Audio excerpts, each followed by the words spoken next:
आज हम बनाने जा रहे हैं गाजर और चुकंदर का जूस। इसके लिए हमें चाहिए आधा किलो गाजर। गाजर को हमने धो के छिलका उतार लिया है। एक चुकंदर, चुकंदर के भी धो के छिलका उतार के पीस काट लें। एक नींबू, काला नमक और काली मिर्च पाउडर। अब हम जूसर में गाजर डालेंगे।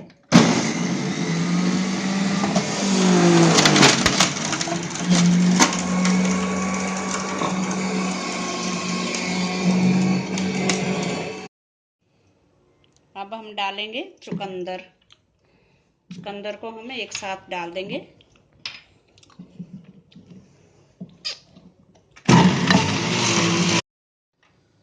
जूस हमारा बन चुका है। अब इसमें डालेंगे हम 1/4 टीस्पून काला नमक, थोड़ी सी काली मिर्च पाउडर और इसको थोड़ा सा हिला देंगे।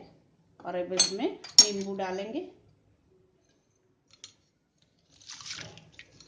एक नींबू का जूस डाल देंगे हम पूरा।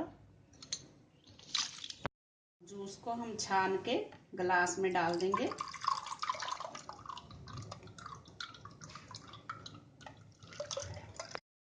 हमारा चुकंदर और गाजर का जूस पीने के लिए तैयार है। Thanks for watching. अगर आपने मेरे चैनल को सब्सक्राइब ना किया हो तो प्लीज कर दीजिए। Thank you.